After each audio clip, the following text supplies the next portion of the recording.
Hello guys, welcome to our YouTube channel. Guys, आज हम solve करने जा रहे हैं जो हमारी पीवाई की सीरीज चली हुई है मैथ्स के जनरल पार्ट के 10 क्वेश्चन आज हम इस वीडियो में सॉल्व करेंगे। ये हमारे पास पेपर है लेवल 2 एग्ज़ाम 2020 का पेपर है। तो देखिए, इसका मैथ्स का जनरल पार्ट है जो उसके 10 क्वेश्चन है वो हम सॉल्व करेंगे अभी।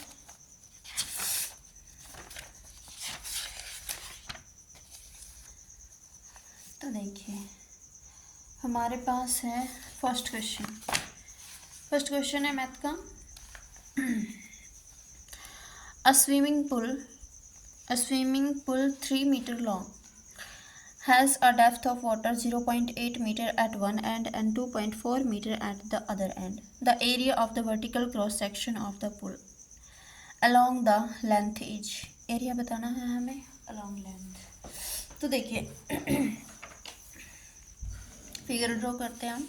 एक स्विमिंग पूल है जिसकी लेंथ इसने बताई है, क्वेश्चन नंबर 61। एक स्विमिंग पूल है जिसकी लेंथ कितनी है 30 metre. Depth of water 0.80 metre at one end. एक एंड से जो वाटर की डेप्थ है वो कितनी दे रखी है इसने 0.80 metre and the other end 2.4 metre. दूसरे एंड से जो दी हुई है वो कितनी दी हुई है 2.4 metre. The area of the vertical cross section. तो देखिए हमें क्या करना है, इसका एरिया बताना है। Cross section of the pool along the length के अलोंग हमें इसका क्या बताना है एरिया। तो देखिए ये कोई जो शेप बनी है पूल की, कैसी बनी है स्विमिंग पूल की शेप, ये एक ट्रेपेजियम शेप की बनी है। तो हमें पता है कि एरिया क्या होता है ट्रेपेजियम का एरिया होता है 1/2 sum of parallel sides multiply by height, ये होता है। तो देखिए 1/2 पैरेलल साइड है जो हमारी ये है, इन दोनों क्या करेंगे सम 2.4 प्लस 0.8 मल्टीप्लाई हाइट कितनी है 30 मीटर स्क्वायर। तो देखिए हमारे पास क्या आता है, जब हम इनको ऐड करते हैं तो हमारे पास आता है 3.2 मल्टीप्लाई बाय 30 मीटर स्क्वायर। 15 की इससे मल्टीप्लाई करेंगे, 15 2 जा 30, 3 15 3 जा 45 एंड 3 48 मीटर स्क्वायर। तो हमारे पास एरिया क्या आ जाता है 48 मीटर स्क्वायर अलॉन्ग लेंथ। हमें इसका एरिया निकालना था, तो option number first is our right answer 48 metre square. Reasoning का क्वेश्चन है। नेक्स्ट क्वेश्चन है क्वेश्चन नंबर 63। तो देखिए क्वेश्चन नंबर 63 क्या कहता है, one angle of a quadrilateral का एक एंगल दे रखा 108 degree and the remaining 3 angles are equal. और जो इसके 3 एंगल बच गए वो क्या है, तीनों के तीनों इक्वल हैं। Find each of 3 equal angles. हमें निकालने हैं जो एंगल इक्वल हैं वो उसकी वैल्यू क्या होगी। तो देखिए क्वाड्रिलेटरल होता है क्वेश्चन नंबर 63। जो क्वाड्रिलेटरल होता है उसके 4 एंगल होते हैं, ठीक है 4 एंगल होते हैं। तो इसने बोला है कि एक एंगल उसका कितना है 108 डिग्री है, बाकी अदर एंगल क्या है इक्वल है। तो मान लीजिए हम लेट कर लेते हैं कि तीनों एंगल x के डिग्री के हैं, ठीक है। अब हमें पता है जो भी क्वाड्रिलेटरल होता है उसके एंगल का सम कितना होता है 360 डिग्री। कितना होता है 360 डिग्री। तो देखिए इसको कैलकुलेट करते हैं, 108 degree plus 3x degree equal to 360 degree. 3x degree is equal to 360 degree, ये उधर जाएगा माइनस हो जाएगा 108 डिग्री। तो हमारे पास क्या आता है 252 degree. 3x is equal to 252 degree, then x is equal to 252 divide by 3। 3 8 जा 24, 3 4 जा 12। तो x की वैल्यू हमारे पास क्या आ गई 84 डिग्री एक्स हमने क्या लेट किया था, इक्वल एंगल, तो हमारे पास इक्वल एंगल की वैल्यू कितनी आ गई, 84 डिग्री। यानी कि जो इक्वल एंगल है वो कितने आए हैं, 84 डिग्री के हमारे पास 3 इक्वल एंगल 84 डिग्री के हैं। नेक्स्ट क्वेश्चन मैथ्स का ही है, ये क्वेश्चन नंबर 65।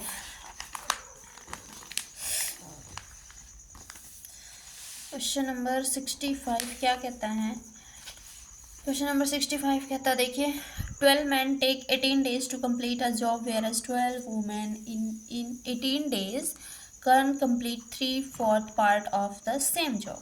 12 आदमी किसी काम को 18 दिन में कंप्लीट कर देते हैं, लेकिन वहीं पर 12 वुमेन 18 दिन में उस काम का 3/4 पार्ट करती हैं। How many days will 10 men and 8 women together take to complete the same job. तो हमें बताना है कि 10 मैन 8 वुमेन मिलकर उस काम को कितने दिन में पूरा करेंगे। तो देखिए क्वेश्चन नंबर है 65। 12 मैन किसी काम को 18 दिन में करते हैं, 12 वुमेन उसी काम को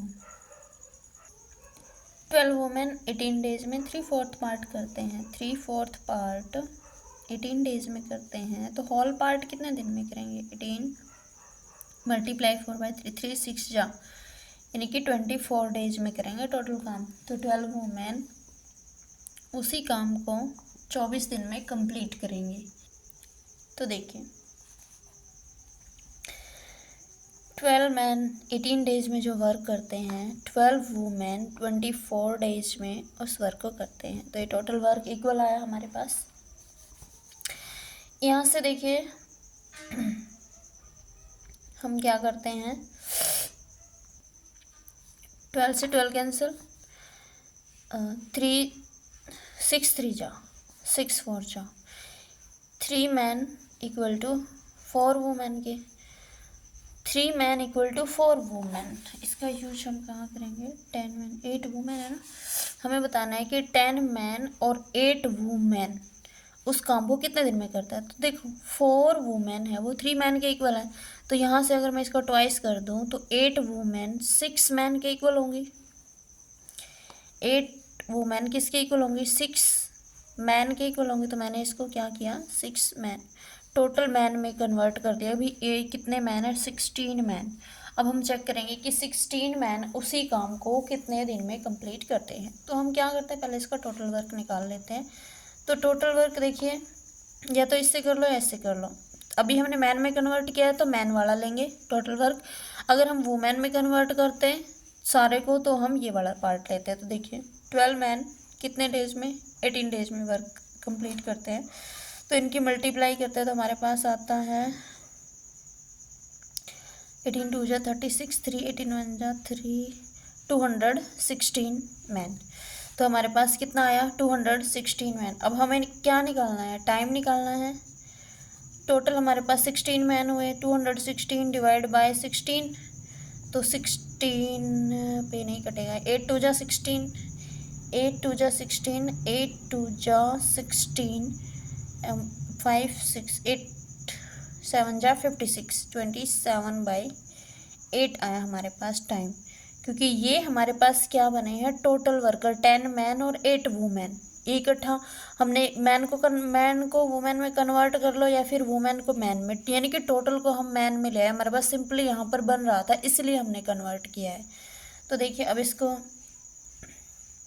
करते हैं, नहीं 8 2 जा 16, 2 जा सॉरी गलती हो गई, 8 2 जा 16, 8 2 जा 16, 8 7 जा 8 जा पे कटा है ना, ये भी 8 जा पे, तो 2 13 2 जा रिमाइंडर 1, 13 is to 1/2। तो मेरे पास option number 3 is correct answer. Next question है मैथ्स का ही, चेक कर लेते हैं, क्वेश्चन नंबर 68। तो देखिए क्वेश्चन नंबर 68 क्या कहता है, 3 numbers are in the ratio 2:3:4, the sum of their cubes is this, then the numbers are। 3 number दिए हुए हैं, उनका रेशो दिया हुआ है, इसने बोला है कि इन 3 नंबर्स के क्या क्यूब्स का सम इसके इक्वल है। तो देखिए जब भी रेशो में हमें गिवन होता है तो हम क्या करते हैं, रेशो को हटाने के लिए कोई भी वेरिएबल ले लेते हैं। ये 2:3:4 है, मान लीजिए फर्स्ट नंबर 2x है, सेकंड नंबर 3x है और थर्ड नंबर हमारे पास क्या है 4x है। इनका क्या करेंगे, स्क्वायर का सम बोला है इसने, नहीं सॉरी क्यूब का सम, तो इनके क्यूब का सम करेंगे हम। Cube 3x cube 4x cube किसके इक्वल है, 3 3 9 5 7 के इक्वल गिवन है। 2 क्यूब 8 27 4 4 जा 16 4 जा x क्यूब 3 3 9 5 7। अब देखिए इन सबको ऐड करते हैं हम, ये आएगा मेरे पास 72 + 27 99 x क्यूब 3 3 9 5 7। अब देखिए इनको काटते हैं, क्या बचता है, क्या ये 99 से पूरा डिवाइड होगा, अगर चलो छोटा करके कर लेते हैं एक बार इसको। 99 3 जा पे हो जाएगा, 3 3 जा 3 3 जा 3 1 जा 3 1 जा 3 3 जा 3 1 जा 2 रिमाइंडर 27 3 9 जा 27। फिर से करके चेक करते हैं, 3 11 3 जा 3 3 जा 9 2 3 3 7 जा 21 2 1 3 7 जा 21 3 3 जा 9। क्या ये इससे 11 से कटेगा, 3 7 7 3 डिवाइड बाय 11 है, तो देखिए 11 3 जा 33 4 7 11 4 जा 44 7 - 4 3 11 3 जा 33। एक्स क्यूब किसके इक्वल आया, 343 के इक्वल आया। तो हमारे पास जो एक्स क्यूब है, एक्स क्यूब की वैल्यू क्या आई 343। तो ये किसका क्यूब रूट होता है, 343, ये होता है 7 का क्यूब रूट, यानी कि एक्स की वैल्यू क्या आई हमारे पास 7। तो फर्स्ट नंबर हमारे पास क्या आएगा, 2x था फर्स्ट नंबर, तो फर्स्ट नंबर क्या बना 2 × 7 14। थर्ड था हमारे पास 3x 3 × 7 21 और नेक्स्ट था 4x 4 × 7 28। यानी कि हमारे पास नंबर बने हैं 14 21 28। ऑप्शन चेक कर लेते हैं।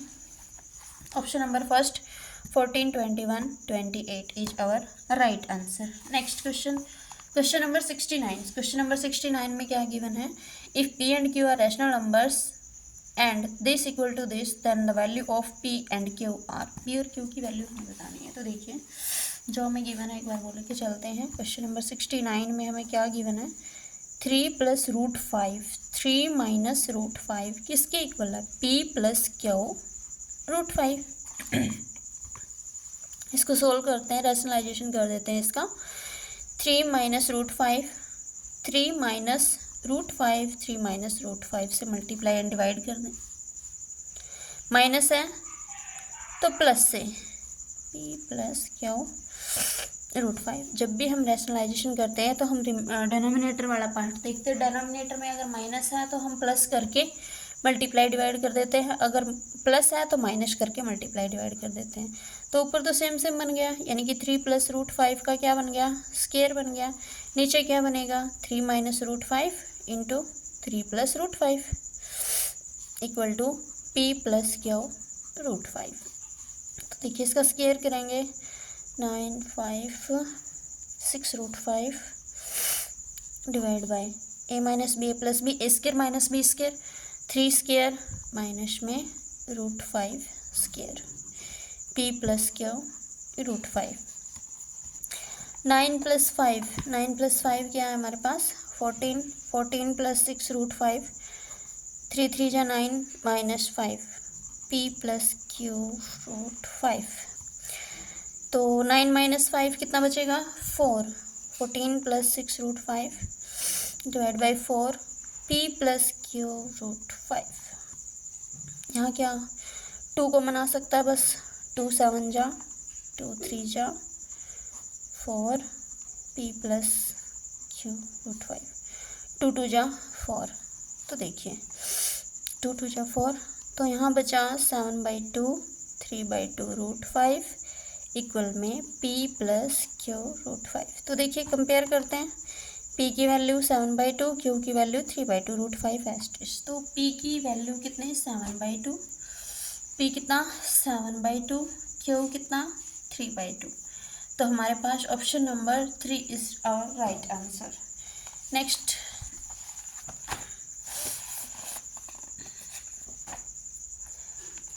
क्वेश्चन है,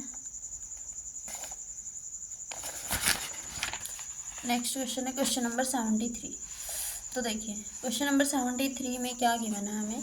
क्वेश्चन नंबर 73 हमें क्या कहता है, if 2x is equal to 4y is equal to 8z and 1/2x + 1/4y + 1/4z is equal to 4, then value of x की वैल्यू हमें फाइंड आउट करनी है। क्वेश्चन नंबर 73, 2x किसके इक्वल है 4y इक्वल टू 8z, ये given है।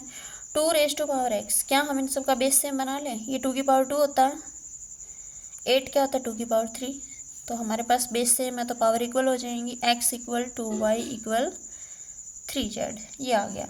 Next इसने क्या बोला है कि 1/2x + 1/4y + 1/4z किसके इक्वल है 4 के इक्वल है। यहाँ से हमें x की वैल्यू फाइंड आउट करनी है, तो क्या करेंगे हम इन सभी को x में चेंज कर देंगे। ये तो है ये x में फर्स्ट, तो कोई दिक्कत नहीं। यहाँ पर क्या है 4y, 2y x के इक्वल है तो 4y 2x के इक्वल होगा, इसको लिख दें 2 × 2y, तो 2y की वैल्यू x, ऐसे कर लो x + 1/4। अगर मैं यहाँ से z की वैल्यू निकालूँ इन दोनों से, जब हम इन दोनों से z की वैल्यू निकालेंगे तो हमारे पास क्या आएगा x/3, ये वैल्यू यूज कर लेंगे हम x/3, सारा x में कन्वर्ट हो गया।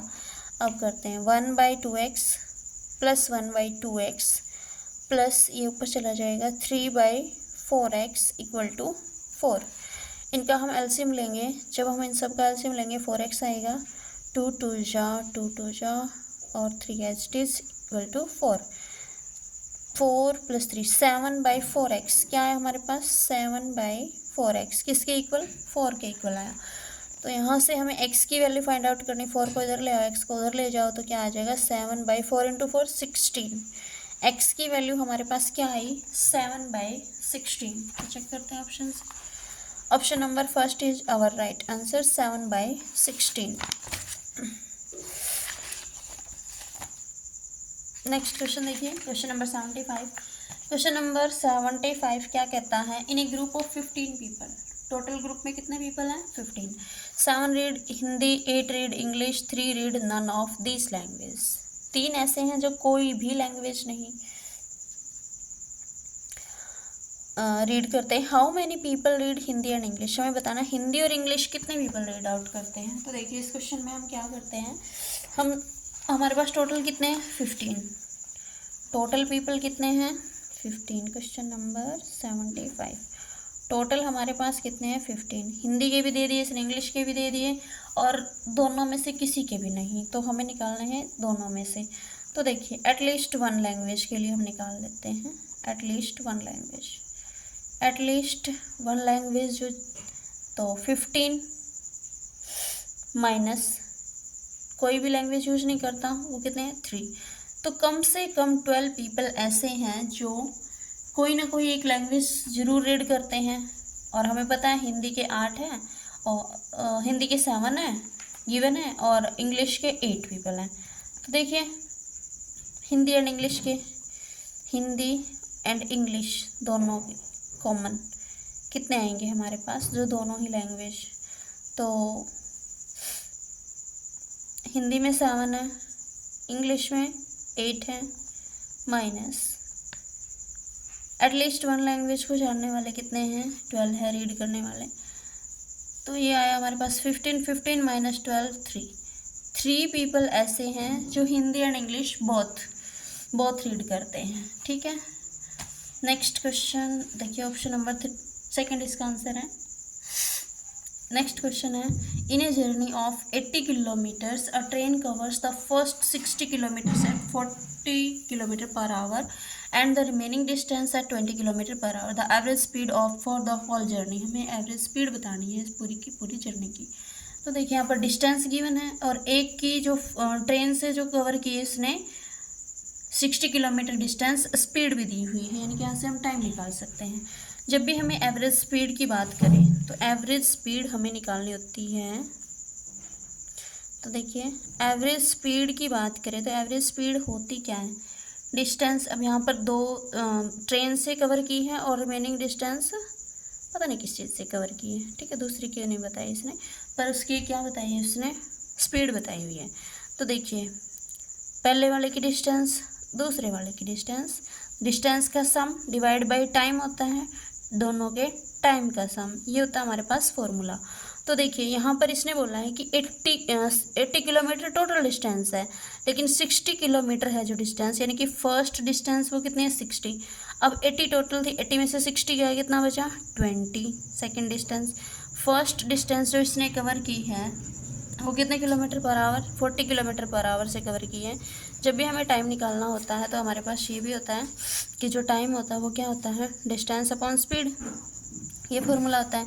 तो यहाँ हम टाइम निकालेंगे तो डिस्टेंस कितनी है इसने 60 एंड कितना स्पीड से 40 किलोमीटर पर आवर स्पीड से, रिमेनिंग डिस्टेंस 20, कितने किलोमीटर पर आवर से 20 किलोमीटर पर आवर से इसने कवर की है। तो इसको हम सॉल्व करते हैं। देखिए हमारे पास क्या आता है 60 + 20 80, इन दोनों का यहाँ नीचे एलसीएम लेंगे, इसका एलसीएम मेरे पास 40 60 + 20 2 जा तो ऊपर आया 40, 80 × 40, ये 40 है जो ऊपर चला जाएगा, नीचे इनका सम 100 कैंसिल आउट कर देंगे, कितना 8 4 जा 32 किलोमीटर पर आवर, यानी कि जो इसकी स्पीड आई है वो क्या आई है 32 किलोमीटर पर आवर। तो देखिए option number 3 is our right answer. Next question, question number 78, a dealer sells an article for ₹24। एक डीलर ने 24 रुपये में एक किसी आर्टिकल को बेचा है। Gain as much % as the price of the article. उसने जो गेन यानी कि उसको जो प्रॉफिट हुआ है वो उसके जो सीपी के, जितना उसका सीपी है उतने परसेंट के, सीपी के उतने ही परसेंट के इक्वल उसको मिला है then the cost price of the article. हमें क्या निकालना है, कॉस्ट प्राइस निकालनी है आर्टिकल की। तो देखिए इसको बाय ऑप्शन कर लेते हैं, अच्छा रहेगा। तो हम ऑप्शन नंबर 4 ही उठाते हैं पहले। देखिए क्वेश्चन नंबर 78, ऑप्शन नंबर 4 की बात करें, अगर हमारे पास CP 20 हो, अगर हमारे पास क्या है CP कितना है 20%। अब इसने बोला है कि जो उसको गेन हुआ ना 20, CP का उतना ही परसेंट, CP का 20 का 20 ही परसेंट। तो देखिए करते हैं हम कितना 4, और SP क्या होता है CP + प्रॉफिट होता है, 20 + 4 24, आ गया हमारा SP, यही है, यानी कि option number 4 is our right answer. Option से हमने इस क्वेश्चन को कर लिया। नेक्स्ट देखिए क्वेश्चन नंबर 79 हमारे पास है। Question number 79, the radius of a sphere is double, what % of its volume is increased. Radius है जो स्फीयर की वो डबल कर दी जाती है, तो हमसे पूछा है कि उसका वॉल्यूम है वो कितने % इंक्रीज हुआ होगा। तो देखिए क्वेश्चन नंबर 79 की बात करते हैं। पहले बात तो मान लीजिए रेडियस का रेशो है जो R1 R2 वो कितने दिए, फर्स्ट 1 है और डबल कर दी यानी कि 2 कर दी। अब बात करते हैं हम किसकी, वॉल्यूम की। तो वॉल्यूम हमारे पास क्या होता है, वॉल्यूम होता है स्फीयर का 4/3 पाई r3, ये होता है। तो वॉल्यूम का रेशो जब R1 है 4/3 पाई r3, इसको मैं ऐसे नहीं, इसको ऐसे लिख लेती हूँ, ठीक है, एक को R1 ले लेते हैं, एक को R2, इनका रेशो ले लिया हमने। तो ये 4/3 से 4/3 कैंसिल, पाई से पाई कैंसिल, R1 कितना है 1, R2 कितना, 1 का क्यूब करो 1 ही रहेगा, R2 कितना है 2, 2 का क्यूब 1 का क्यूब 1, 2 का क्यूब 8, कितना इंक्रीज हुआ 7, किससे इंक्रीज हुआ 1 से, 7 इंक्रीज हुआ कितने पे, 1 पे, मल्टीप्लाई बाय 100%, तो कितना परसेंट इंक्रीज हुआ है, 700%। ठीक है, समझ आया। Next question number 80। Question number 80 ये आया हमारे पास 700%, ऑप्शन नंबर 4। नेक्स्ट क्वेश्चन है, if the compound interest on a certain some for 2 years, if the compound interest on a certain sum for 2 years at 3% per annum be rupees 101.50, then what would be the simple interest on the same sum for same period। तो देखिए हम इसका ना general ले लेते हैं। मान लीजिए हमारे पास x है और उस पर क्या लगा, कंपाउंड इंटरेस्ट की बात की इसने 2 ईयर की। तो देखिए इसको 101, इसको मैं ना जनरल वैसे कर रही हूँ, 101.50 है। तो ये क्या होता है, सिंपल इंटरेस्ट 2 ईयर्स का और प्लस में सिंपल इंटरेस्ट पे इंटरेस्ट 1 ईयर का, वो ऐड होके होता है। तो इसको मैं तोड़ूँ, मान लो 50 एक साल में लगा, दूसरे साल में फिर 50 लगा है, और 50 का मैं 3% निकालूँ, 50 का अगर मैं 3% निकालूँ, मतलब 50 किसका 3% है, सॉरी एक्स का 3% निकालूं, तो मेरे पास क्या आता है, नहीं इसका कितना डिफरेंस बनेगा, 101.50। ठीक है, 50 का अगर मैं 3% निकालूं तो मेरे पास क्या आएगा, 15/10 यानी कि 1.5, यानी कि मेरा आंसर मतलब बिल्कुल सही से हो गई कैलकुलेशन। 50 फर्स्ट ईयर में, सेकेंड ईयर पे 50, और फिर हमने 3% 50 का किया तो 1.50 हमारे पास आ गया, यानी कि 3% पे लग के आया है। अब यहाँ प्रिंसिपल तो इसने पूछा नहीं, इसने पूछा सिंपल इंटरेस्ट। सिंपल इंटरेस्ट हमारा ये होता है, कंपाउंड इंटरेस्ट तीनों का सम होता है। तो सिंपल इंटरेस्ट की बात करें तो सिंपल इंटरेस्ट हमारे पास कितना हुआ, 50 + 50 100, यानी कि सिंपल इंटरेस्ट कितना आया, 100। तो हमारा क्वेश्चन का answer option number 2 is our right answer. तो गाइस आज के लिए इतना ही।